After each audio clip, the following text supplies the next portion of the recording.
What is up, guys? You are very welcome along to tonight's late night agenda. As you can see from the title, I'm going to be talking about FSG's need to fund Jurgen Klopp's rebuild in both January and in the summer. I want to know your thoughts in the comment section. Drop a like on the video, and of course, please do hit that subscribe button. Look, yesterday was a tough pill to swallow. I'm not saying that we deserved anything more from the game. Klopp said we created enough chances to win it, but ultimately, unless you put the ball in the back of the net, as far as I'm concerned, you get what you deserve. And yesterday, yes, we did waste a lot of opportunities, particularly from set pieces. Now, I want to take you through what I think the problems are, what I think FSG need to do, and how I think we can perhaps get to where we need to be. So look, let's start off with yesterday. I was watching Match of the Day, and one of the things asked to Jurgen Klopp was, is he worried that the chances we created yesterday were mainly coming from set pieces?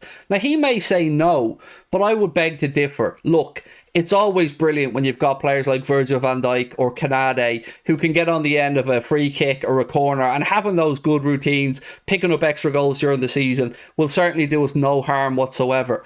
But I don't like the idea of that being where our creativity comes from. I think, for me, that was almost an admittance from Jurgen Klopp that he knows that without Thiago in there, we just don't have that creativity in midfield that's needed to really get at teams like we used to. Teams have figured us out to some extent, and yes, Jurgen Klopp has tweaked the system, and I'm very much been a fan of it, but again, we played a low block team yesterday and we struggled to break them down. So, as I'm sure you're probably aware, we need to strengthen the midfield. And for me, look, I have a go at FSG quite a bit.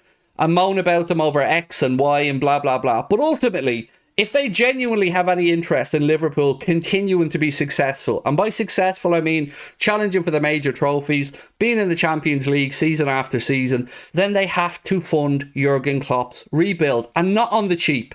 Because we've seen some great business by the football club. Harvey Elliott, Fabio Carvalho, those type of players coming in for 10 million or less is an absolute steal. Even Costa Simicas, Andy Robertson, the history is there for Liverpool going out and picking up bargains. But I'm hoping, maybe crazily, but I'm hoping that FSG will also do what we've done previously, which is spend the money on Alisson, spend the money on Virgil van Dijk, and get in those two players at the very top of Klopp's list in the positions that we clearly needed to strengthen. Now, what's causing me and many other Liverpool fans some sleepless nights and some headaches around this is, unlike the Alisson and Van Dijk situations, there is no Felipe Coutinho money. There is nobody out there who's going to pay a stupid load of money for one of our players in order for Jurgen Klopp to do that rebuild. So what are we going to have to do? Well, we're going to have to keep putting pressure and reminding FSG that they have a duty of care to this football club. That if they want to be successful, they've got to back Klopp. Because I've seen some people shouting for Jurgen Klopp to be sacked.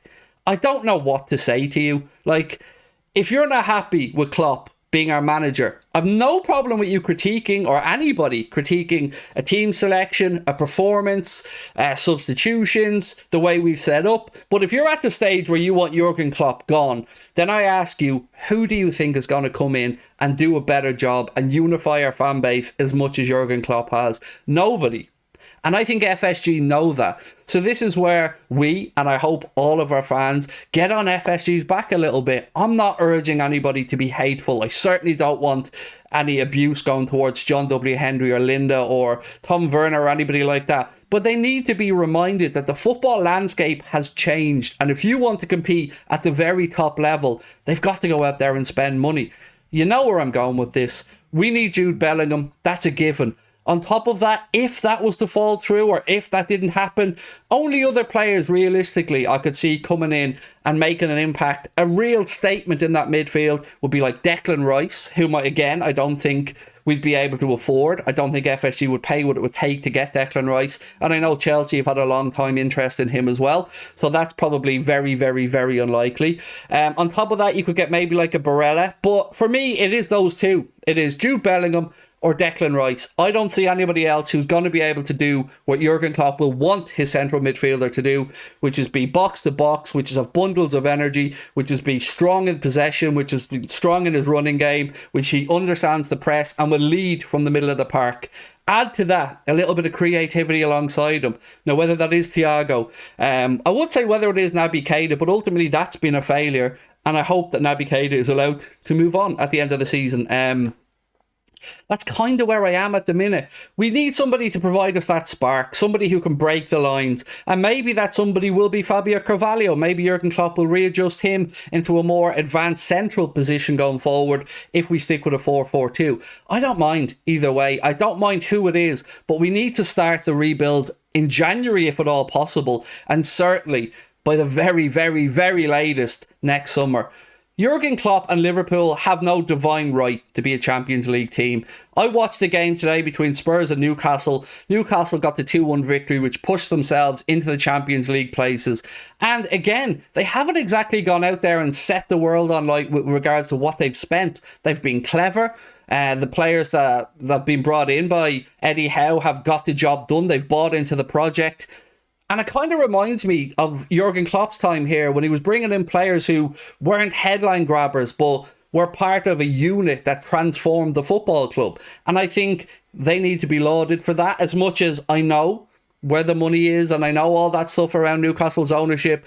I'm just speaking about what they've spent. They haven't really come in, gone full on Paris Saint-Germain or anything like that and just thrown money at problems. They've been careful, they've tried to not overpay, and they've brought in players whom a lot of them haven't been really headline getters. I think the likes of Kieran Trippier has been a sensational signing for Newcastle, but we're past that stage. We're at the top of world football now.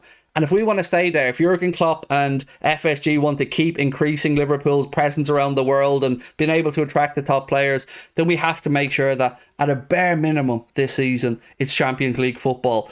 And I don't know about you guys, but there's been a few too many close calls with situations, particularly that season where Alisson scored the header against West Brom. And then if you add to it the insistence that we didn't need a midfielder up until the very, very end of the summer window when we went out, and let's call it what it is. We went out and we were absolutely stuck for a midfielder. We threw our net far and wide and we came out with Arthur on loan from Juventus, which, let's be really frank about this, was never going to be the long-term answer. And it was a panic buy, in my opinion, or even a panic signing, a panic loan buy. We need to go out there and act like a big club. And I've already heard murmurings that there is money to be spent in the January window, and I sincerely hope there is, because unlike other January windows, I think there could be some players to move that could help us, because I think a lot of people are staying put because of the World Cup.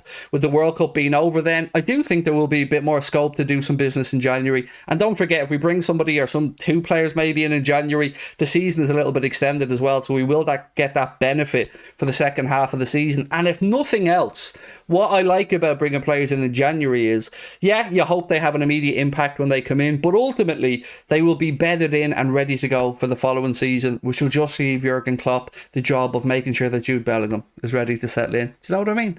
But anyway, look, for me, FSG can't sit on their hands anymore. John W. Henry needs to find that wallet of his, and he needs to fund Jurgen Klopp's rebuild. Two absolute tippity-top superstars need to come in, a Jude Bellingham and I don't know who else, maybe another attacking wide player, maybe another midfielder. I'll leave that up to Jurgen Klopp to see what he needs. I'm all going to hand this over to you guys now and see what you guys think in the comment section. Thank you for your time this evening, and I will catch up with you tomorrow. Bye bye.